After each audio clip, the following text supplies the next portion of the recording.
Mengapa diberi nama Antaki Channel, Pak?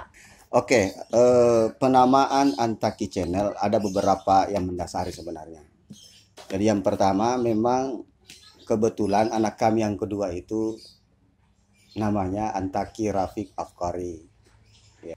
Terus selain itu sosok Al-Antaki, kalau sahabat Antaki juga pernah membaca banyak referensi, beliau adalah sosok seorang filsuf dan ilmuwan yang dimana beliau bernama lengkap Syekh Abdullah Al-Antaki. Ya. Ada beberapa pesan moral. Ya. Setidaknya pada kesempatan kali ini saya akan menjelaskan dua pesan moral yang disampaikan oleh beliau. Yang pertama, beliau mengatakan bahwa ada 4 hal yang senantiasa dijaga dengan ketat dalam kehidupan keseharian kita. Yang pertama, jagalah mata dari hal-hal yang tidak disukai oleh Allah Subhanahu wa taala. Yang kedua, menjaga lisan. Menjaga lisan dari hal-hal yang bisa melukai hati orang lain, ya. Atau menjaga lisan mengucapkan sesuatu yang bisa membuat orang lain senang, bahagia ketika kita berucap, beliau mendengarnya senang.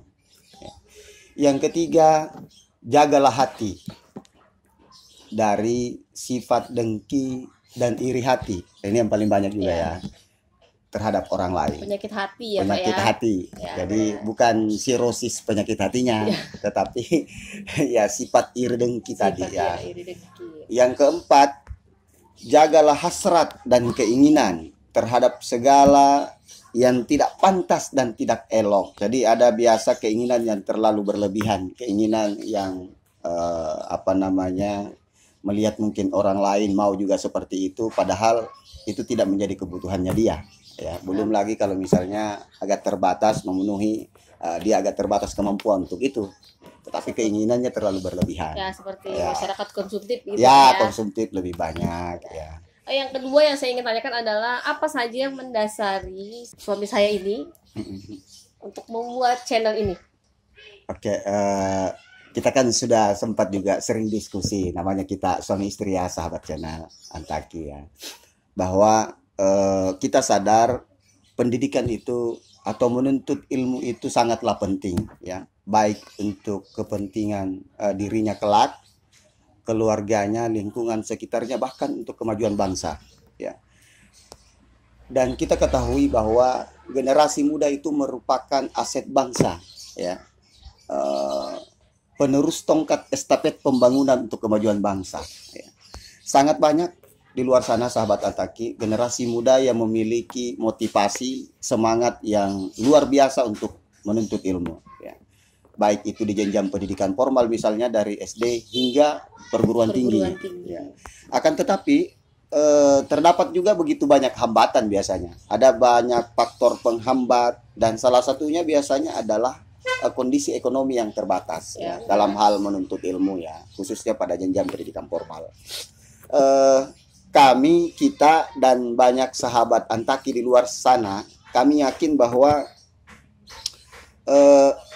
mungkin sedang mengalami atau pernah mengalami ya suka dukanya namanya menuntut ilmu ya, dan tidak jarang dari kita atau dari sahabat kita itu mengalami kegagalan dalam menuntut ilmu ya. Ya, dan salah satu faktornya ya mungkin karena faktor ekonomi tadi ya. Faktor ekonomi itu sepertinya berdampak besar sekali dalam pendidikan ya. Oke, tapi itu bukan menjadi penghalang ya, sekali lagi bahwa sebenarnya kita sudah sepatutnya peduli ya sahabat Antaki, dan kami hadir memiliki niat untuk dapat membantu bagi mereka yang tetap punya semangat menuntut ilmu tetapi memiliki kemampuan terbatas dalam hal ekonomi ya. Kan? Apa saja konten yang akan disajikan di channel ini? Oke, Mungkin juga sahabat Antaki di luar akan bertanya-tanya, kira-kira apa sih yang disajikan dalam channel ini yang mungkin bisa jadi pembeda, atau mungkin ada juga di luar sana channel yang serupa dengan channel yang kami buat pada konten yang kami buat pada channel kami. Yang pertama adalah menyajikan konten yang memiliki nilai motivasi. Ya, jadi ada nilai motivasi di dalam sajian video yang akan kami tayangkan ke depannya.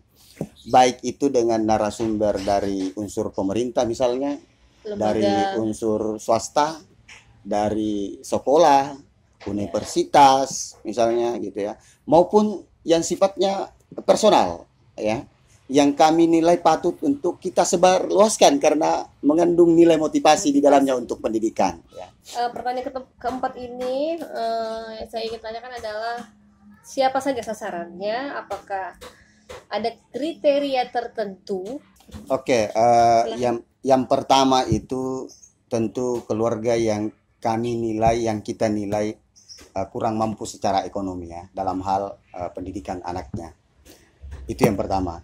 Yang kedua tentu memiliki anak dan atau keluarga misalnya yang diasuh ya, baik itu yang baru mau masuk sekolah atau sementara sekolah atau sementara kuliah ya, sementara berproses pendidikan gitu ya. Terus yang ketiga, itu syarat yang kedua. Yang ketiga adalah di samping dia dari keluarga yang kurang mampu atau terbatas secara ekonomi, juga sementara berproses atau baru mau masuk sekolah, juga yang tak kalah pentingnya adalah anak tersebut memiliki kemauan yang kuat, semangat yang kuat untuk menuntut ilmu, ya, motivasi ya, yang besar untuk bersekolah atau menuntut ilmu ya.